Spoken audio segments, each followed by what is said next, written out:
Good morning, Service Lines community. How y'all doing today? Just Brother Doug and I.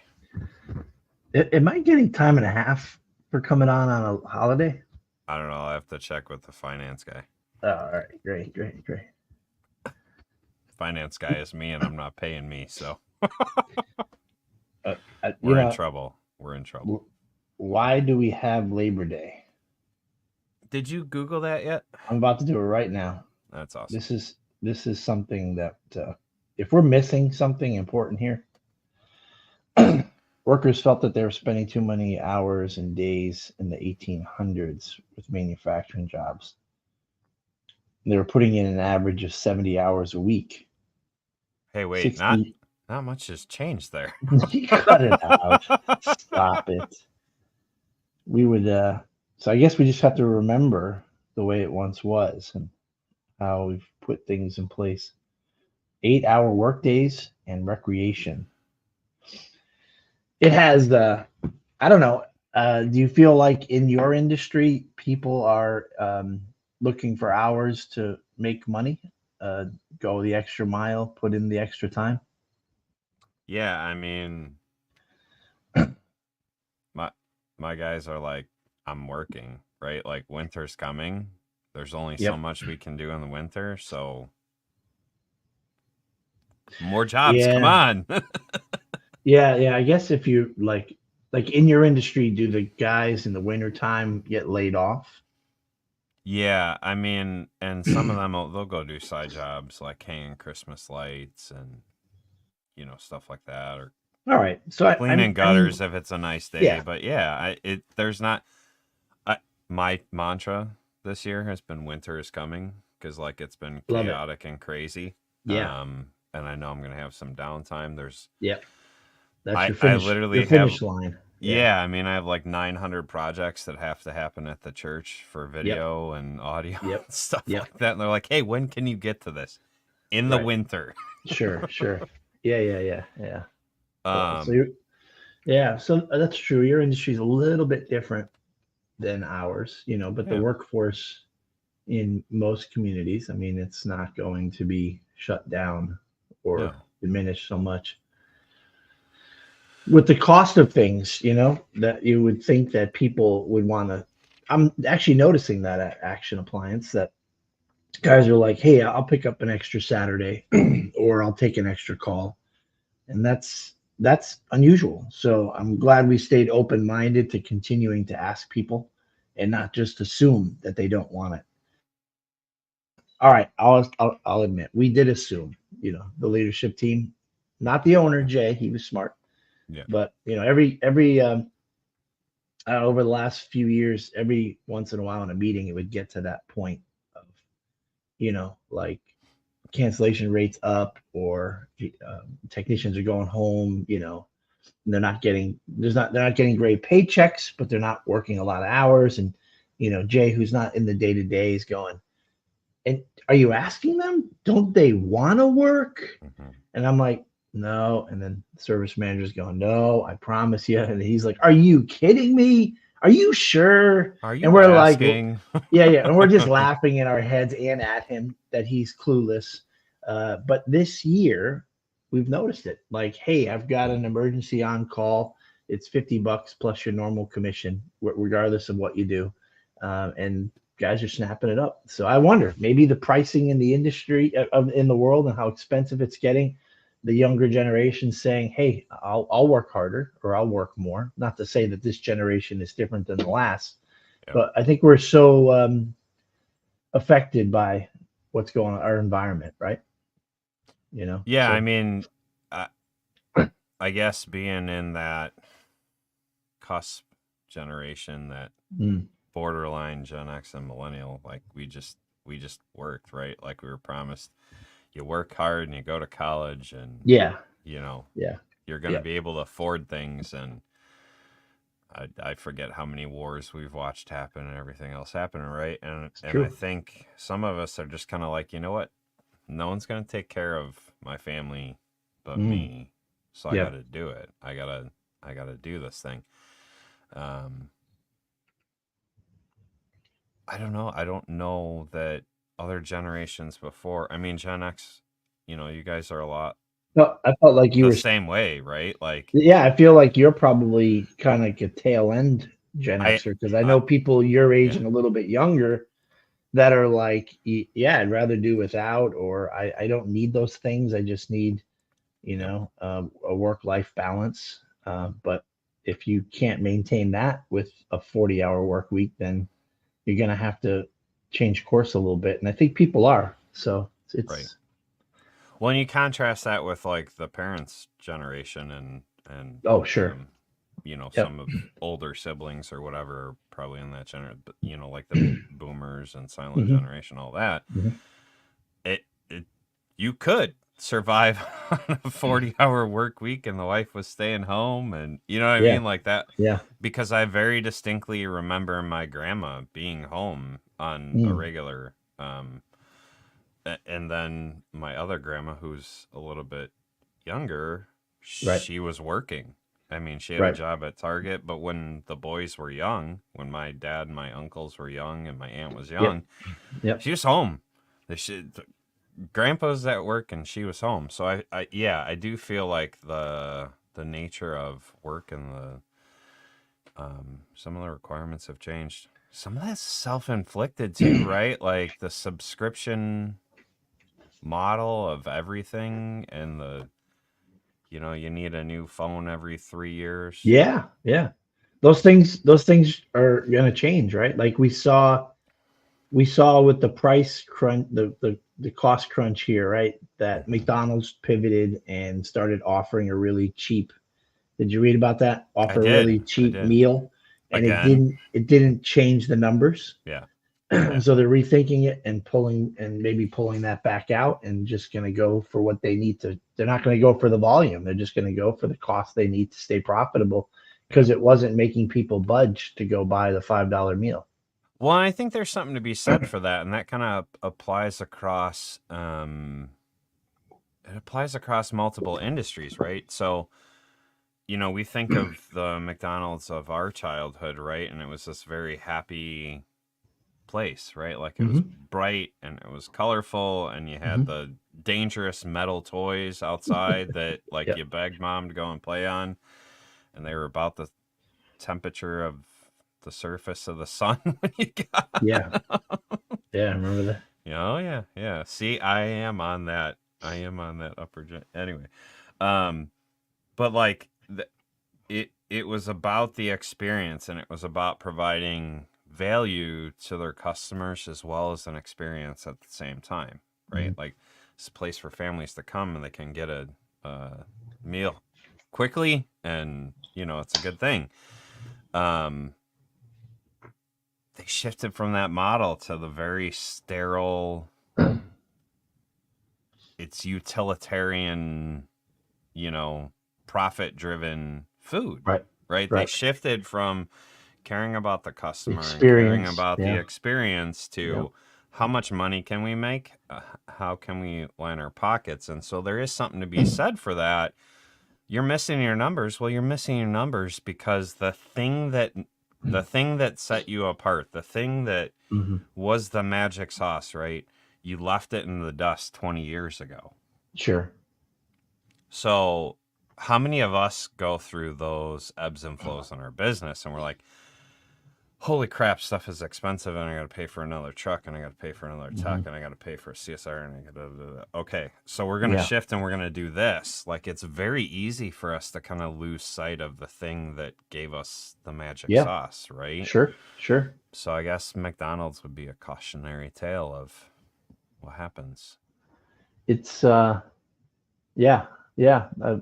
I've not gone through all the stages of this yet, but whatever your why is and whatever you just believe is what your company's all about, imagine scaling and growing that, and now you have great profits as well.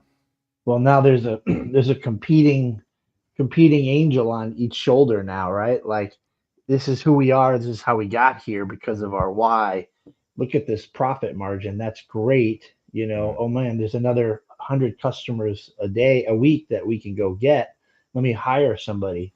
do they line up with what our why is? Well, not necessarily, but look at all that business that we're losing Hmm. or that we could be getting. And then all of a sudden you're watching your profit loss statement just as much as you're watching, to make sure that your why is there. And you might find yourself battling a decision Hmm. to make. Do I keep this less than adequate person on the staff because they're getting the job done at least. It's a battle for sure, and maybe that's what McDonald's kind of had to. They might have done that from the very top in their whole mission and vision internal to say, it's going to come down to a profit margin or something like. I don't know, Hmm. So wonder what McDonald's why is, Yeah, I mean, it's one of those things like you have to ask the question, but all we can see is the external of it, right? We see the transition in the last 30.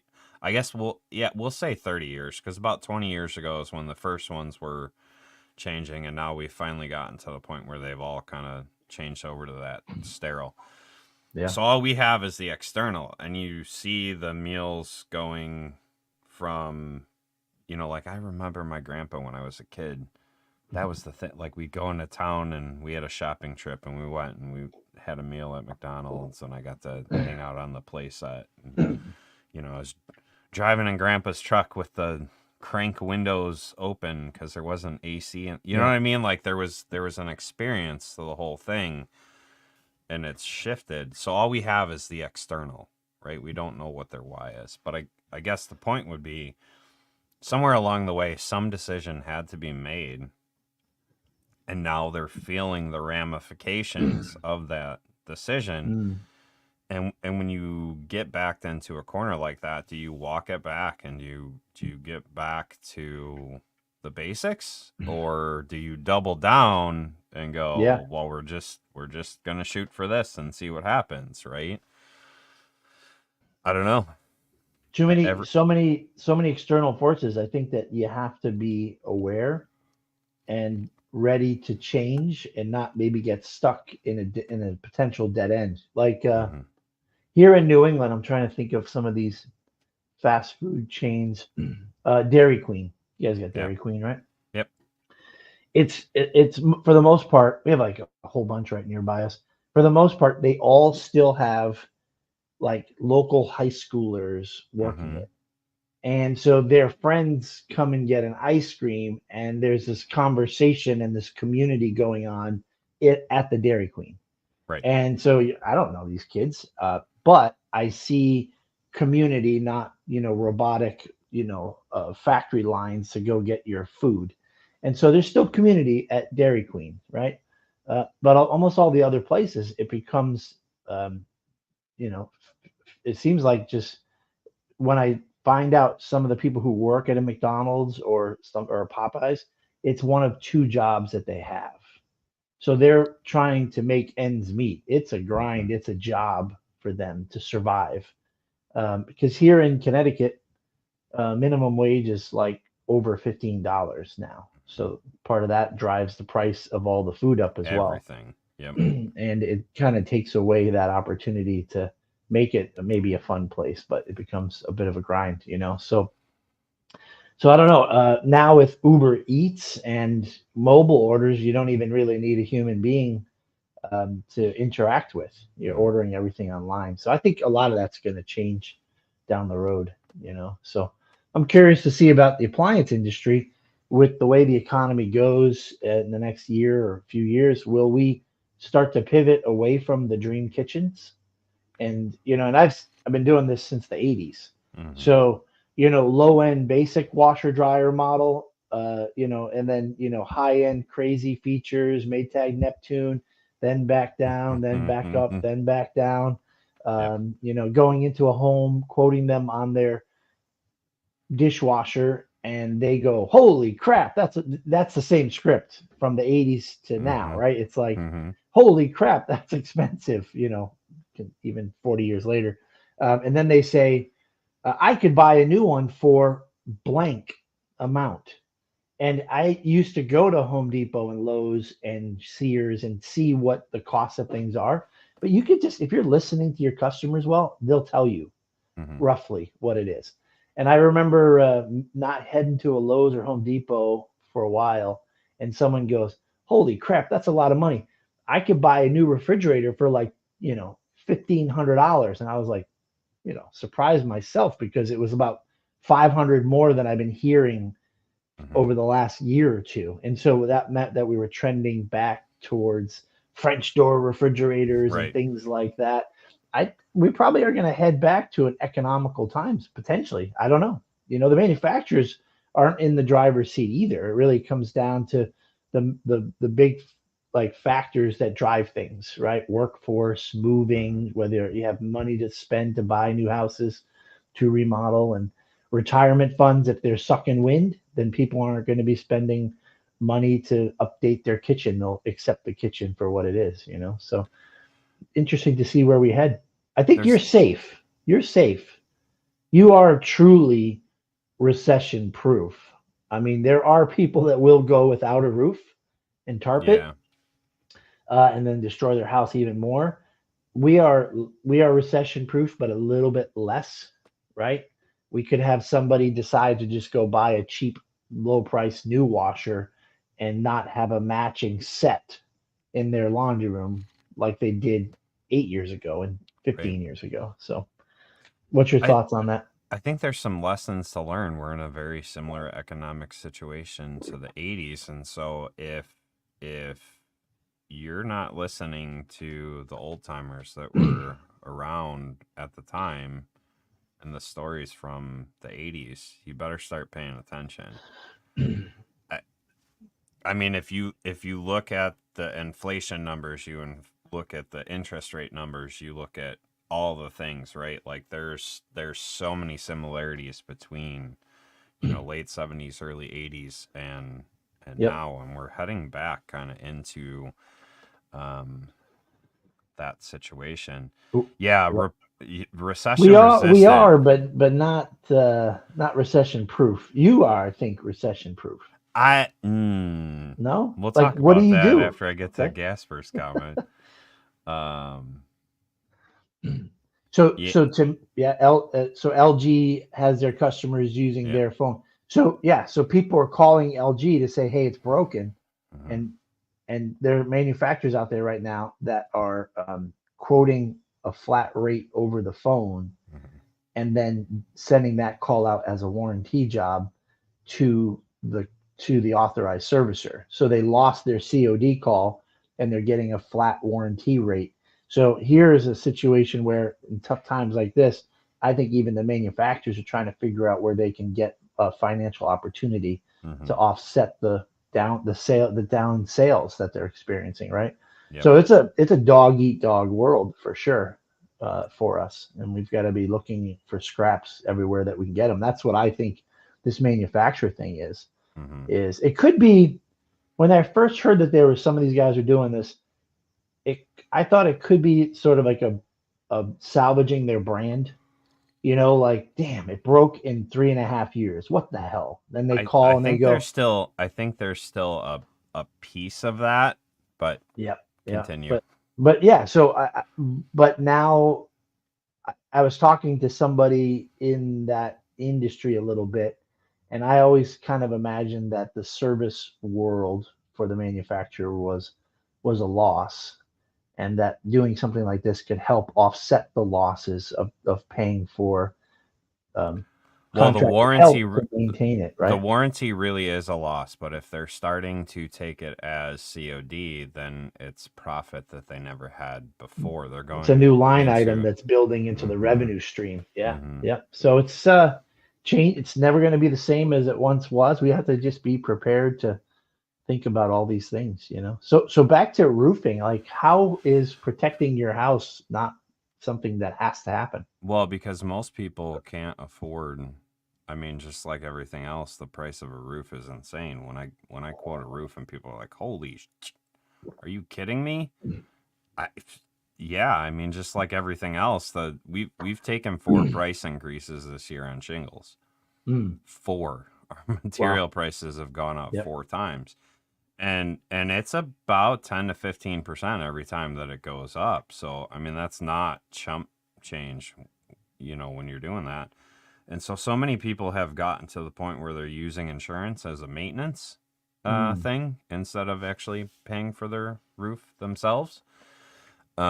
Now there are still some people that are. I mean, my area is very weird. We have several wealth pockets, and then we have Mhm. several very depressed areas, and they're all kind of intermixed.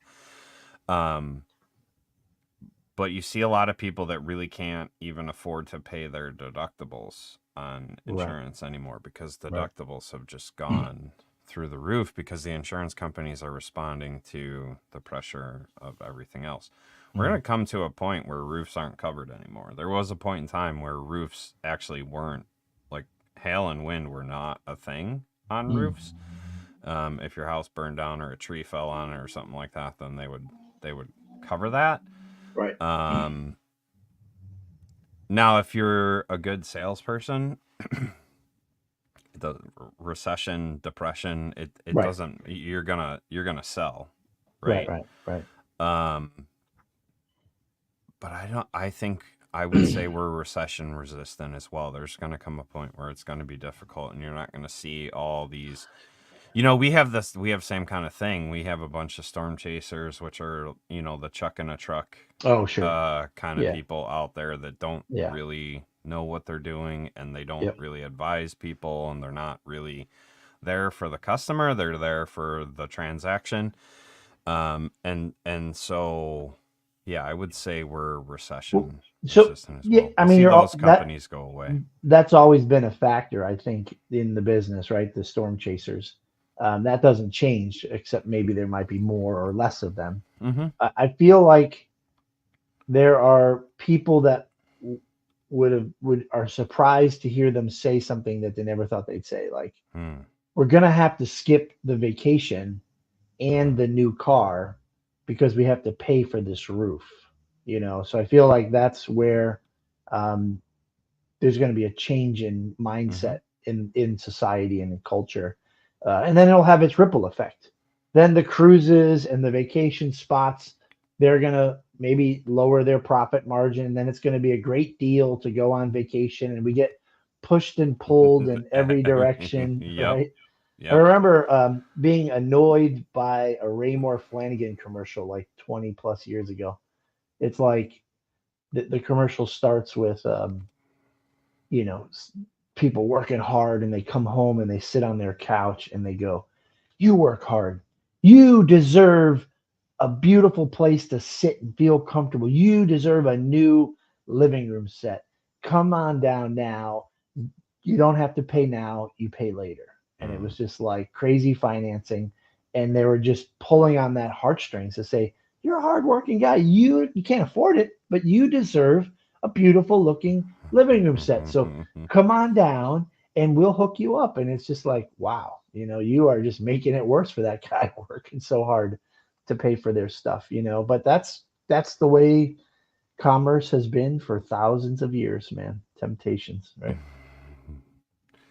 Yeah, I mean their commercials weren't any different. Is Saul calling Gasper a lazy boy? No, the brand. No, I know. Yeah. Yeah. Their stuff wasn't much different. Yeah, I mean, so we see these cycles all the time, and if you pay attention, there's patterns, right? And if you talk to the right people, you can hear the patterns, right? Hmm. I remember talking to the owner of Gordon's who started it in 77. So he saw all those same things that you were Everything, yeah. talking about, right? Yep. Like he saw 2008, the cheap. 89. Yep. Yeah. I mean, he saw that stuff ebb and flow. And so I guess my advice is to current business owners and managers, find an old timer that's been doing it and ask them, "Hey, what was it like in the 70s? What was it like in the 80s? What was it like in the 90s when you guys were doing this stuff? Heck, Mm. even now, what was it like 20 years ago in the early 2000s when you were doing it, right? Like what what um what were you experiencing then? Because what you need to understand is the patterns. The patterns will help you kind of predict what the future Mm. is going to do Mm. as well. Um, nothing But new is it's all old, right? Like actually, it's yeah, it is all cyclical. But actually, let me just throw a quick prayer in the middle of our podcast since we do at the beginning. All right, Lord God, you were here um, in the beginning of our existence, and you have been a constant all throughout the history of this world and this universe. And Lord God, you have called us to be a child of God. And so, Lord, through the good times and the bad, through the near impossible challenges, and especially through those fruitful years, Lord, help us be humble. Help us continue to love thy neighbor and to seek you with all our heart. Keep us grounded, Lord. Keep us from living in fear. Continue to give us hope, and let us measure our hope not on a new recliner or a big bank account, but on the fact that you have died on the cross for us, that you will always provide everything that we need, and that you call us in the home service business to be servants, servants to our customers, employees, and community. So help us be the best servants we can be. In Jesus' name, amen. amen. I think Uh that this year, Zach, is like a different year than the last two. So we're coming out of COVID, mhm. and it's I've heard around the industry that everyone's saying it's slower but steady. And so I think maybe we might start to see, it's so hard to measure, but back to a pre-pandemic kind of life of appliance repair, which makes me wonder if we've got more companies out there because there was a need for a Mhm. while, an opportunity, that things might settle out. Mhm. And so I think I I've been saying places that. like Service Alliance and UASA, and different organizations there to support you and help you survive and thrive. It's really important. You can't just assume the work is going to keep coming in the way that it has. You have to keep looking. Roll back the tapes 2 years. I've been saying this for 2 years. Actually, I've been saying it for even more than that. But on video, I've been saying for 2 years, if you started in COVID, you better talk to someone who knew what they were doing before Mm. COVID, because we. So if you're looking at a graph, we're here right before COVID, right, and then all of a sudden COVID spikes it up here, and now all of a sudden we're coming back down, and we're kind of like here after COVID, right? And the trajectory is starting to kind of shift up. So all we did is we had this weird little bump in the Yep. graph, right? It's like someone shook the glass jar, Yeah, and now all of a sudden we're starting to settle back out, and we we're are. We are. continuing back on the growth path that we were pre-COVID. So like if you started in the middle of that and you're like, oh my God, there's money everywhere. Da, da, da. There's some things that you need to put back in place that those of us that were doing it before COVID, Yeah. we, Well, we can kind of I'm advise. starting to see things settle out a little bit already on our online chats, Mm-hmm. right? Mm-hmm. Like 2022 was our best year ever, Yeah. and so many factors that we already talked about, right? Right. People moving and leaving your state, Right. people wanting to buy new but can't buy new. Now they can buy new. So there's so many variables out there. 2022 was our best year, and then last year it was just down slightly. Mm-hmm. And for us this year, I'm hoping it's going to be above or near 2022, but it was a different year. Like Mm-hmm. we had to be really aggressive, hungry, and attentive. If we kept doing it the way I've done it for the first 10 years, I've been doing about 13 years running it, but the first, you can't do it through reaction. Yep. And so one of the things I've seen and is all of a sudden the discussion about whether going on certain appliances is profitable or not. That was always a cute and funny thing that I would read on Facebook. Like, I don't want to go and do a dishwasher because I don't make money on dishwashers. Why aren't you worried they're going to call someone else? No, they're super loyal. Well, now there's a lot more competition Hmm. and you could lose it. And maybe you won't, but are you willing to take that risk now that we have to fight harder to find loyal customers? Hmm. So I like this. I like how I see now I'm starting to hear people say, what else can we do for the homeowners in their house? What else can we do besides appliance repair or, things like that? And that's where we have to pivot for in our industry for We're sure. resetting the customer service. That's right. Like the thing that never should have gone away, right? The thing that should have stayed consistent was customer service. Yep. And I think that disappeared in the COVID times. And some of that was customer independent, right? Because I mean, part of the reason I left, I was just so burnt out from dealing with crappy people, right? Like Mm, they just so angry, and right. it took its toll on me. Um, but like the thing that never should have left was customer service. The thing that made companies successful pre-pandemic was customer service, Sure. and we got away from that from a time, We and had now we had to survive, Zach. oh yeah, I'm Parts aren't coming in for weeks, or a couple weeks, or more back order parts than ever. You tell the customer they're a little frustrated, but in your mindset, you're going, and you might even say this out loud. What do you want from me, lady? It's a freaking right, pandemic. We can't get right, now. We can get the parts. right. And so now we have more opportunities to do our business differently. How fast do you want to get back to your customer now that Hmm. that speed is back? Do you have a metric in your company? What's your turnaround time for completion rate? Right. And if it's 3 days, can you get it to two? Because guess what? That's customer service. But you hit on my point there, right? Like, what do you want, lady? Like that's not That's not customer customer service, service. No, right? And no, that's my point. Like that's that.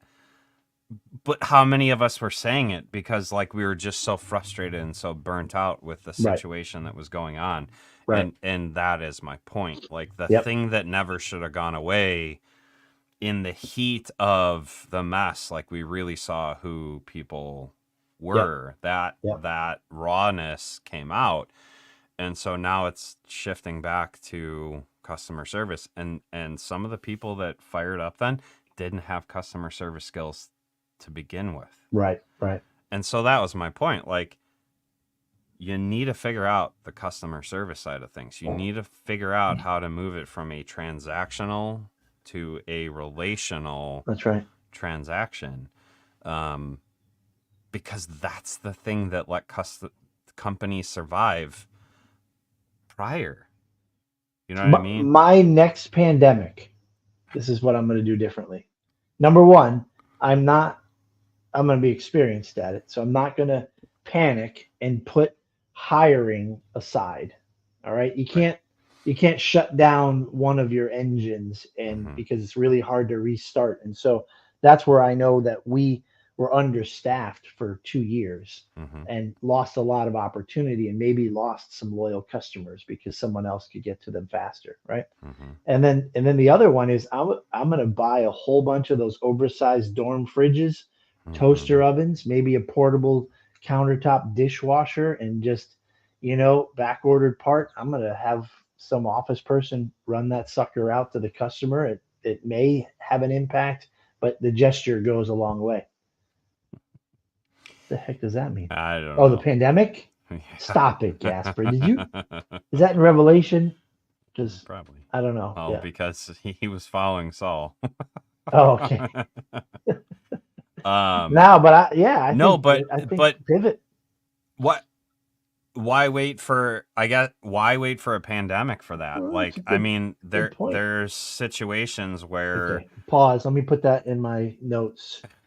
Dorm fridges, because you're absolutely right. I mean, imagine that. Someone's upset, and I go, "Here's what I can do for you." It doesn't solve the problem, and then I have someone run something out and install it for them, like a fridge or something. That's pretty cool. yeah, I Yeah. mean, and I'm thinking about EJ. he had an ice maker. It was a commercial ice maker under counter that someone put in a residential house. The parts weren't available for quite a long time, and he ran a counter ice maker out to that. You know what I mean? Like, Yeah. why are we waiting for a pandemic to do that? Like, this lady Yep. was very insistent that this commercial ice maker get fixed. And then it came that manufacturer discontinued the parts, and so he was Sure. able to sell her a new one. But in Yep. the meantime, while they were waiting for the response from the manufacturer, Yeah. there's a counter ice maker sitting there, I and like this that. lady I can like still that. keep Yeah. getting ice, Yeah. right? People who So freak out about ice makers down are the ones that have an injury and they need to ice it. yeah, I've heard that my whole career. So hundred percent. power to you, EJ, because you're like, hey, your knee replacement surgery is important to me too. So let me get you in the meantime a counter. That's freaking And cool. that's customer service. And Yeah. so, like, what are we doing to elevate the customer experience? Let's Yep. not, if you weren't tuned in earlier, let's not be McDonald's, right? Hmm. And move from the customer experience to this bland, sterile, Wow. profit driven thing. Yeah. How can we serve our customers well? Because that's how we're gonna survive, right? Love that. Any of these companies that focus on, well, we got to focus on the bottom line because that's the only way we're gonna survive. Wrong. You're Yeah. freaking wrong. Yeah. It's how can we take care of our customers? That's the only way that we're gonna survive. Very cool. So All right. Well, we figured out something new for Action Appliance. Thank you all for your contributions and making. No, I mean, no, listen. I love networking so much. I love talking with everyone and anyone because great ideas can just trip along, and then you look back on it and you can see how it had an impact on where you're heading. So, yeah, the overpromise and overdeliver, Tommy Mello, right? Like, mm, just knock it out of the park, right? Like, yep. so Friday, we were supposed to be working Friday and Saturday, and we got done early on Thursday, and my crew boss and I'm like, hey, let's go walk the job site for the next 2 days. We're talking like 120 squares worth of roof space. We got 4 roofs. Yep. Let's go walk it. Let's make sure we have a game plan. We get down there and he goes, dude, we're doing this all in one day. We're going to run all 4 crews. We're going to knock this out. We're going to get it taken care of. So Friday, 6:30 in the morning on the job site, and the crews start showing up at 7, and it's just chaos. But it's organized chaos. And all day long, people are like, I can't believe that you did this. I had the one customer who comes out and he goes, hey, so when are you replacing the skylights? I'm like, they're already done. Yeah. What? They're already Right. done? Like, Right. holy That's so cow. cool. You know what I mean? Yeah. Like, and so over promising and over delivering every step of the way. How can you do that in appliance repair? Providing a countertop ice maker while you're waiting on a part is Yeah. an amazing Yeah. thing that you can do for the customer. You keep 2 or 3 on site, you sterilize them in between customer, rental, right? You're not charging them for it. You're just you're serving the customer well. I mean, seriously, like, Yeah. it's I not think my first 10, 15 units I'm gonna get, I'm not even gonna buy. I'm going to like Walmart direct ship or Costco, prime deliver, right to the and then house. have somebody go pick it up after and Yeah. and then have stock that way. So that's Yeah, it. and Great. I mean, I don't it's have to just work this. the rest of the week. One good idea can sustain me, Um, It's awesome. and I think the same thing is going to happen with our workforce, right? Yeah.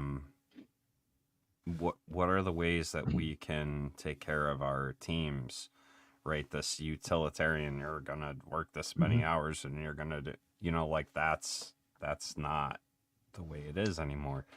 I love what you said at the very beginning, like Jay was asking you, and if you know Jay, this is very much his thought process.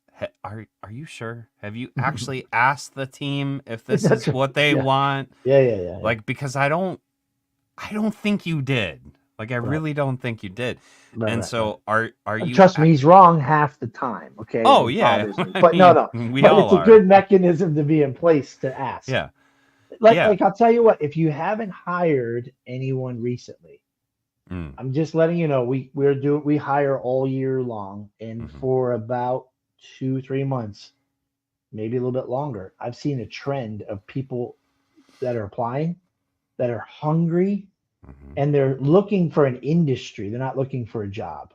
mhm, And so the last 4 people that I've hired at the lowest hourly training rate that I've ever have before.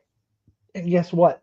They're all willing to take on that challenge of mhm, being financially pressured because mhm, they see something at the end of the tunnel. Where the mhm, last 2, 3, 5 years, I get a little bit of that, but a lot of times it was people wanting to job hop from where the grass might be greener. mhm, And now I'm dealing with personalities that are maybe just saying, I'm really looking for this type of job. Is this what action will offer? And it isn't.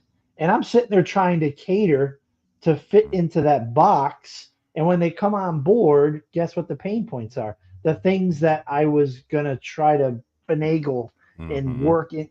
Forget it. Go find the person that fits in your box of what you want and make them work for it. Make them be hungry for the job. And we've got one guy, less than 2 weeks, he's already out on the road because we had people out sick. There you go. Guys covering his salary in the first week. If did you were watching on Friday when EJ asked the Yeah. question like on interview questions, I think, and I forget who told me this question, but one of the best questions when you're interviewing someone, what was one of your biggest failures at your last company? And like how did you overcome that? Or did you overcome that failure? Right? Yeah.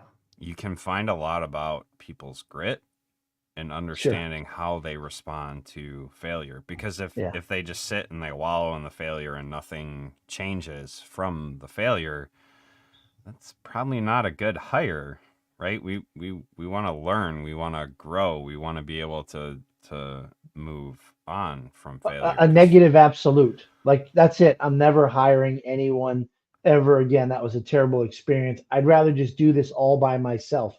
You might think that that's the right answer, but in another year and a half, when your knee swells and you need to take time off and your bank hmm account isn't where you want it to be, you're going to change. So you absolutely have to be careful of having those constant negative absolutes because you've got to be prepared to rethink things all the time, right? yeah, well, and having, I mean, I think if we're leaders, we're learners, right? Like Yes, leaders have to yes. be learners, and so how do we grow a successful team? Well, we want other people that are learners and other Mm, people that are leaders coming in. And so if you ask someone what their greatest failure was and like it's negative and they didn't learn from it, then that's not the hire that you want more than right, likely for your culture, right? right. You want someone who's like, oh man, I totally biffed this up and like Sure. it was a train wreck, and you know what, we weren't able to fix it, but here's what I learned from it. Yeah. Or we implemented this process afterwards. I was talking with the manager, and we decided that going forward we would do this kind of thing. Mm, That's the kind of person that you want to hire, someone that's willing to not stay stuck. right. They have a growth mindset. That's why I love that. I Hmm. love that interview question. And just throwing up your hands and saying, well, Gen Alpha and Gen Z and, millennials, like they all That's who they suck and are. they're, Yeah, yeah, yeah, yeah, um, bullshit. yeah, yeah. Ask the question, Right. right? And you are going to find these candidates out there that are Fr- learners. Friday, I signed up for the Tommy Mello recession webinar, free Mm-hmm. webinar. So I was just listening to it. And he's said this in his podcast. He's not doing anything. He's got no secret sauce. He just has figured out a lot of best practices and puts them in place, and he stays consistent. But what he said was something like, if you're a business owner and you're a visionary and this is to what you said earlier, and you're not learning, continue education and learning, Hmm. then you need to get out of the way. Just get out of the way because you're doomed to fail. You have to keep learning. There's never going to be a time that you think you've figured it all out and you know it all because it's Hmm. always changing. And I was like, damn, that's once again a nice direct punch to the gut for anyone who wants to hear that. And kudos to our community on Facebook. I am seeing less and less of our some of our business friends here going, nah, this is the way I've done it for 25 years. I hear and see a lot of guys questioning everything from Google to Hmm. warranty of parts and expand. I love it. I love it. We do have a pretty healthy community, except Oh for a yeah. few guys, but I like those guys. They keep How it do fun. people sign up for the next mastermind? Become an all access member. ServiceAllianceGroup.com. Become an What all the access hell? Did you member. pay him to put I that in I there? did not, but that was a great reminder. All access members, we do a monthly mastermind and they are free. So this kind of conversation, you're in Yeah. a room with a heck of a lot more people that are a heck of a lot smarter than I am. And we're spitballing ideas and we're learning and we're growing Hmm. on different topics. And so Yep. September, right before PSA, September 21st, the Saturday before Service Alliance flies out for PSA, Marketing 101 with Mike. It's going to be a good one. And then at PSA, Service Alliance, all four of us, we're teaching 5 classes at PSA. So you're going to have that mastermind feel, but in person. Be kind of cool. Hmm. Yep. This is the way I've done it for 25 to 40 years. So I guess it's time to change is a better way to look at it. 100%. Yep. Yep. 100%. Yep. If you stay in, we're the mindset people, right? If you're staying in that fixed mindset, Mm. Yeah. it's not a good thing. Yep. It's not a good thing. You need to learn and adapt and grow and overcome. Um, and really, that's how the workforce is changing, right? It's a fun headspace to be in. Always questioning and challenging yourself and your own thoughts. And for me, I like that I have certain friends that I'm not a huge big picture dreamer. Hmm. I am to a degree, but I love hanging out with people who can take my situation, our Hmm. opportunity, our money, and go, what would you try this? Would you try that? Would you try this? And I get drunk on excitement. So you need to surround yourself. Saul, whatever, man. Good question about the mastermind. I think that's the place where you begin to develop relationships, and people can fill in where you have a blind spot in your mindset, and use those people to help you improve that and grow it. So It encourages me, man. I got something cooking in the background, and being around dreamers and being around doers. yeah. That's I think there's a fine balance there too, right? Like you have to be a dreamer to an extent, but Mm, you can sit and dream about something all day long. I think I saw a meme the other day. It calls it, the difference between entrepreneurs and entrepreneurs. mm, Entrepreneurs actually do the damn work, where yeah. entrepreneurs sit and dream all day. I think you have to have a balance between dreaming and doing. Like Mm, you do have to spend a certain amount of time. Like you can't just do and be successful, and you can't just dream and be successful. You have to have yeah. an intentional time of dreaming and planning, and then an Mm, intentional time of doing the work, and then you have to shift back. Okay, it's dream and plan time, and then right back to implementing and doing the work. And so you have to find the balance between the two. And I love being around others that are excited to learn mhm, and do. I'm excited for down the road. Like I said, I got something cooking in the background, and mhm. I'm excited to be around people that are like, okay, well, have you thought about this? Have you looked at this? Have you written down this? Have you, and Mhm. so it's great to be Yep. about it. Yeah. Chapter 2 home. So, yep, all about doing. Mm. It's good stuff. It's good stuff. Well, happy All Labor right. Day, everyone. Thanks Yeah. for spending 50 minutes with us and just brain dumping the future of work. Love it. That's it. That's it. I only got 10 years or so left of work, so I need to maximize it now. All right, guys. Have a All great right. week. We'll see you next time, guys.